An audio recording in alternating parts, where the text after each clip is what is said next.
Bienvenue et merci de nous rejoindre au Palais des Sports de Pau pour ce match très en retard de Jeep Elite, l'élan béarnais qui reçoit l'Asvel dans quelques instants au Palais des Sports de Pau. Mais l'événement ce soir, c'est aussi pour la première fois depuis des mois à Pau du public dans la salle. Vous l'avez vu sur LNB TV à Boulazac, des mercredis à Nanterre également jeudi pour la réception de l'élan béarnais. 800 abonnés partenaires seront ici dans les tribunes. On est avec Christelle, une de ses abonnées. Bonjour Christelle, quel plaisir vous avez à retrouver le Palais des Sports après tant de mois d'absence. Ça fait beaucoup de bien de revenir au Palais, ça nous fait du bien et ça fait aussi du bien aux joueurs. Vous avez vu cette équipe pendant des mois évoluer loin du cœur, mais les yeux vous avez vu. Là elle sera avec vous ce soir et vous allez pouvoir la pousser. Oui, on a vu qu'ils ont beaucoup évolué, qu'ils ont beaucoup communiqué entre eux. Avant, il y avait certains joueurs qui étaient un petit peu individuels. Et là, ça fait du bien de voir une belle équipe remonter. Merci Christelle, bon match. Profitez bien de ce match au Palais des Sports ici, vous, devant LNB TV aussi. On espère que vous allez en profiter. On va vous accompagner, évidemment, dans tout cet avant-match. On va descendre vers le plateau habituel, ici, au Palais des Sports, pour rejoindre Fabrice Olivier, le directeur marketing de l'élan béarnais, qui va nous parler dans quelques secondes de l'invité et du parrain du match que l'on aura à la mi-temps.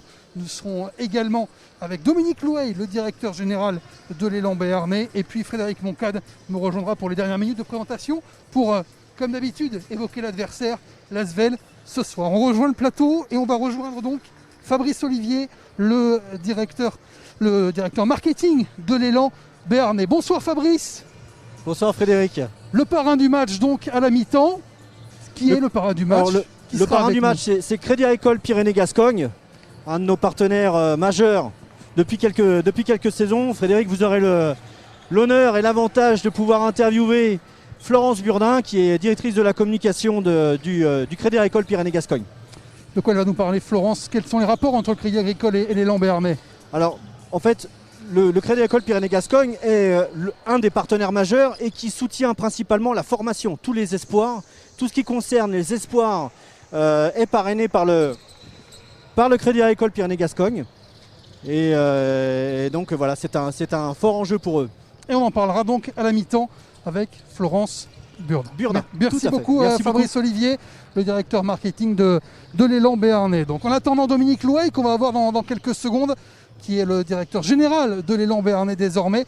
On va écouter un des acteurs du match de ce soir, c'est Jimmy Verov, l'entraîneur assistant d'Éric Barthécheki. L'élan qui sort d'une grosse défaite à Nanterre. Comment on enchaîne, comment on gère l'enchaînement entre ces deux matchs? La réponse de Jimmy Verov. Disons que le premier, on ne l'a pas vraiment enchaîné, parce qu'on l'a plutôt subi. Ça faisait suite à deux belles victoires, du rythme, et puis d'un coup, on s'arrête, alors de nouveau. Mais cette fois-ci, on n'avait pas envie de s'arrêter. Il fallait surtout pas qu'on s'arrête, je pense. Et puis, c'est toujours quand on a vécu ce qu'on a vécu, avec 11 défaites, qu'on revient de nulle part et qu'on commence à gagner des matchs, qu'on a une cohésion. De nouveau s'arrêter, c'est vraiment pas la meilleure chose, parce qu'on a l'impression d'être peut-être arrivé. Donc, Eric m'en avait parlé, il m'avait dit, je vois pas ça d'un bon oeil. Il avait bien raison. On a été là-bas, on s'est fait rosser, on a pris une énorme fessée, et du rythme aussi. Du coup, de nouveau du rythme de compétition. Donc j'espère que il va nous servir déjà pour faire un bon match. Bon, en face c'est l'Asvel, c'est une armada, c'est des gros joueurs d'Euroleague. Donc une fois de plus, il faut faire un gros match et présenter autre chose pour surtout la suite de la compétition. La suite, 8 matchs. L'idée c'est 8 matchs, 8 finales pour se sauver.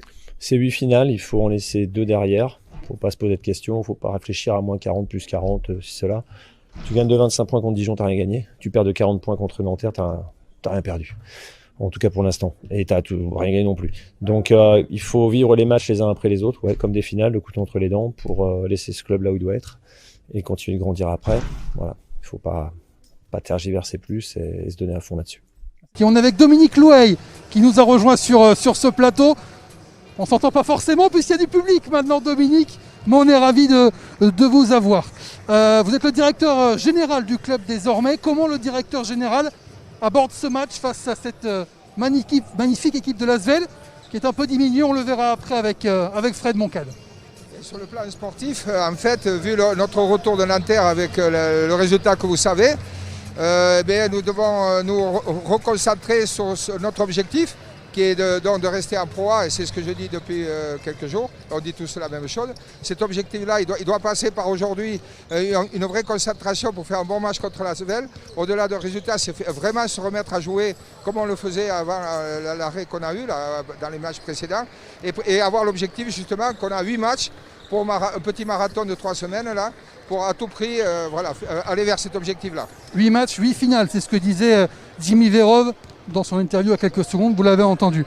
Vous êtes le nouveau directeur général du club, vous étiez le directeur sportif, Dominique. Qu'est-ce que ça change pour vous au quotidien? Quelques heures de travail en plus, mais bon, ce qui compte, c'est qu'on reste tous ensemble très motivés collectivement et individuellement. Donc moi, j'ai ma part de travail à faire pour faire avancer les choses. Mais bon, au quotidien, je garde toutes mes prérogatives sur le plan du sportif, l'organisation sportive pour aller, comme on disait il y a 2 minutes, pour aller vers l'avant. Mais aussi l'organisation telle que nous la voyons pour avancer et pour préparer l'avenir aussi. Le sportif, ça a aussi été l'effectif. Cette saison, l'effectif qui a beaucoup évolué, notamment l'arrivée de Jay Treat à la main en relais de Justin Bibbins. Alors, Jay Treat est venu, ça a été une bonne opportunité qui est arrivée un lundi soir avec son agent où il me dit il finit peut-être mercredi. On a fait une petite organisation express pour le faire arriver. Il fallait qu'il perde en quart de finale après un gros match qu'il a fait. Voilà, Jetri, c'est un joueur qu'on connaît beaucoup en France, qui n'est pas très référencé parce qu'il a été plus référencé en Pro B qu'en Pro A, mais c'est un joueur qui est très sérieux, très consciencieux et qui connaît bien le basket français. Voilà, et c'est très important parce qu'il nous amène sans vraiment beaucoup d'ego, même si en Nanterre il a fait comme les autres, il a voulu rattraper tout seul le problème. Mais voilà, moi je pense que Jetri nous amène un sérieux, une sérénité et un lien qui aide beaucoup l'équipe. On voit des images d'ailleurs de Jay Treat, on a vu des images de Jay Treat à Cholet, 14 points, 5 passes et 18 d'évaluation dans la victoire à Cholet pour Jay Treat. Merci Dominique Loeil. Avec plaisir. Et on va d'ailleurs écouter Jay Treat qu'on a interrogé tout à l'heure à son arrivée ici au Palais des Sports sur son intégration dans l'équipe. It's been a roller coaster, up and down.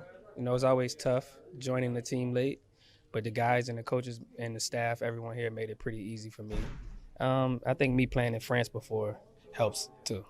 Il y a eu des hauts et des bas. Je me suis intégré à l'équipe. Avoir joué en France aide aussi. Et je me suis bien intégré à cette équipe de l'élan Béarnais.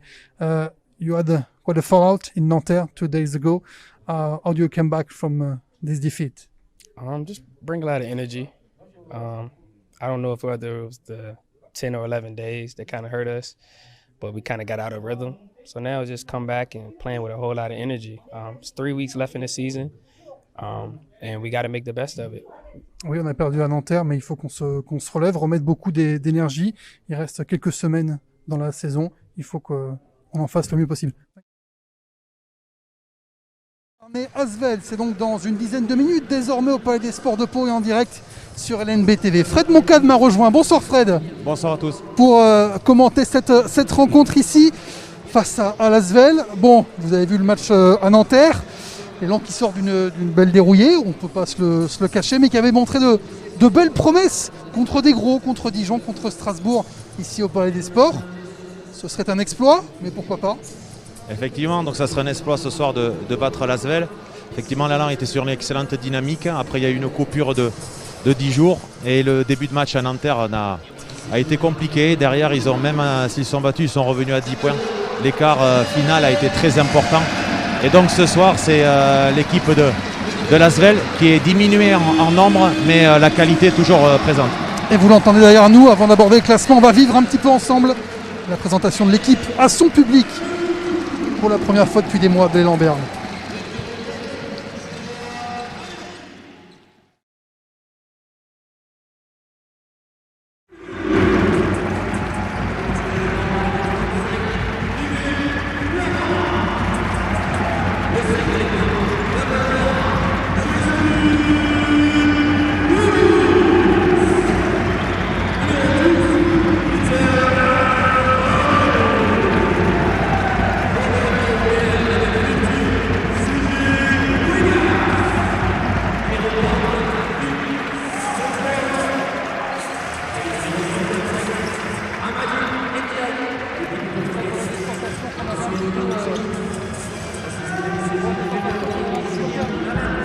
Voilà des sensations qu'on avait un petit peu perdues. La présentation de l'équipe avec son public derrière, enfin, ça fait plaisir ça. Ça fait un peu le frisson même avec juste 800 personnes dans la salle. Effectivement, je crois que c'est très important. C'est Pascal Donadieu, l'entraîneur de Nanterre, qui l'a dit après le match. Nanterre, c'est une salle qui est 2 fois plus petite qu'ici, donc les 800 spectateurs ont plus d'impact, mais les joueurs ont été un petit peu à Nanterre surexcités et ont mis de l'intensité parce qu'il y avait aussi le public. Donc j'espère que ça va faire la même chose pour l'élan ce soir. Et évidemment, avec toute l'équipe d'Ouverture TV qui réalise cette retransmission, on va vous montrer autour du Palais des Sports toute la soirée. Ce public, effectivement, c'est 800 personnes qui ont la chance d'assister ici au match face à l'élan Béarnais. Il y aura 5000 personnes pour la dernière rencontre ici contre Cholet le 12 juin. On regarde le classement, Fred, pour voir un petit peu ce qui se passe en JP Elite. Monaco est toujours le leader devant Dijon. Et donc l'Asvel, 19 victoires et 6 défaites pour les Villeurbanais qui courent après les 2 premiers du classement. Orléans et Limoges complètent le top 9, on va dire, parce qu'il y a une petite cassure après, même si le Portel est revenu à 12 victoires et 15 défaites. La cassure, elle est en deuxième partie de tableau. Où est l'élan Béarnais? L'élan Béarnais 13e, 9 victoires, 17 défaites. Mais que de monde, Fred, que de monde dans cette zone. Chalon est premier relégable. Cholet même peut-être est potentiellement premier relégable parce qu'il y a des points d'avérage qui peuvent rentrer en compte à la fin. Ils ont une défaite de pénalité. Les Choletais, ça pourra leur faire mal. Mais il y a beaucoup de monde dans cette zone, il faut en sortir le plus vite possible. Contre l'Asvel, c'est pas forcément le plus facile, mais toutes les victoires, il faut les prendre le plus vite possible. Effectivement, aujourd'hui il ne reste plus que 8 matchs à jouer, donc 5 à domicile. Donc le calendrier est favorable à l'élan Béarnais. Effectivement, je crois que c'est aussi rare de voir autant d'équipes concernées par la relégation à 8 journées de la fin. Il y a quasiment 6 équipes qui peuvent descendre sur cette avant-dernière place. Cholet a perdu hier soir contre Chalon-Reims à la maison. Voilà une équipe aussi qui est en difficulté. L'élan avait une trajectoire ascendante avant ce crash à Nanterre. Il faut rester sur cette trajectoire ascendante. Oubliez quasiment le match contre Nanterre. C'est ce que nous disait Jérémy Leloup après le match. C'est comme ça qu'on pense quand on est joueur. Oui, le plus grand désavantage, c'est de jouer 48 heures après. Donc, et de jouer chez soi contre une équipe qui est surdimensionnée un petit peu pour le championnat cette année. Donc aujourd'hui, il n'y a rien à perdre. Il y aura encore plus de pression, je pense, pour les matchs suivants. Donc là, aujourd'hui, ils savent qu'il faut qu'ils se rattrapent. Je pense qu'ils ont récupéré un petit peu de rythme sur Nanterre après leur cassure de 10 jours. Et aujourd'hui, ils ont tout à donner. Le début de match va être très, très important. Et on espère que, comme Nanterre, jeudi, l'élan va être galvanisé par son public, ces 800 personnes. On se retourne, on voit les gens qui sont dans les tribunes, qui sont autour de nous. Il y a de la vie dans ce Palais des Sports. Il y a de la vie, enfin, dans le sport professionnel. Le public, c'est pas une composante, c'est essentiel en fait quand on est sportif professionnel. Vous l'avez été longtemps, Fred. C'est quoi le rapport qu'on a avec le public quand on est sportif comme ça? Le public, ça galvanise quand on rentre dans un match et qu'on est en confiance. On sent que le public il pousse, donc ça donne encore un peu plus d'énergie. Donc effectivement, aujourd'hui, on a vu que beaucoup d'équipes ont gagné, perdu à la maison, à l'extérieur, il n'y avait pas trop d'avantages. Et je pense que sur ces dernières journées de championnat, voilà, le public va peut-être aider certaines équipes à gagner la victoire ou les 2 victoires pour se maintenir.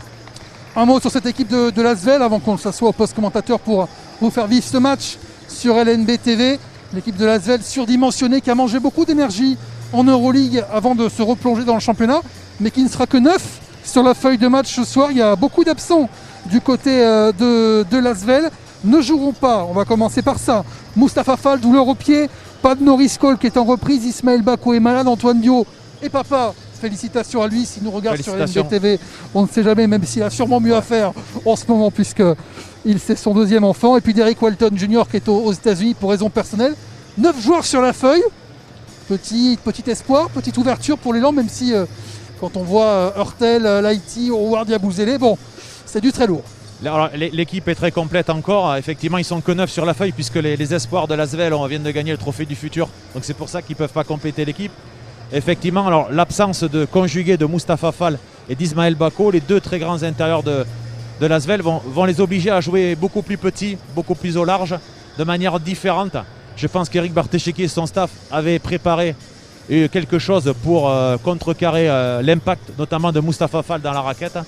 Alors peut-être par rapport au plan, donc là tactiquement, voir comment les coachs vont, dès le début de match, sur quel type de 5 ils vont rentrer et quelles vont être les options tactiques qui vont peut-être être revues par rapport à ces changements d'effectifs de l'Asvel. Mustapha Fall qui restait notamment sur un 27 points, son record en Jeep Elite, 10 rebonds, 8 fautes provoquées et 36 d'évaluation contre Monaco la semaine dernière.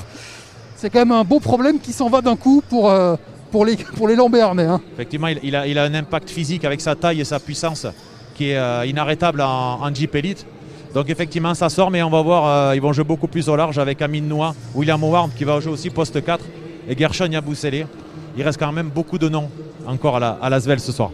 Les Lambernais a un petit quelque chose à se faire pardonner après cette grosse défaite à Nanterre, 38 points d'écart, 115 à 77.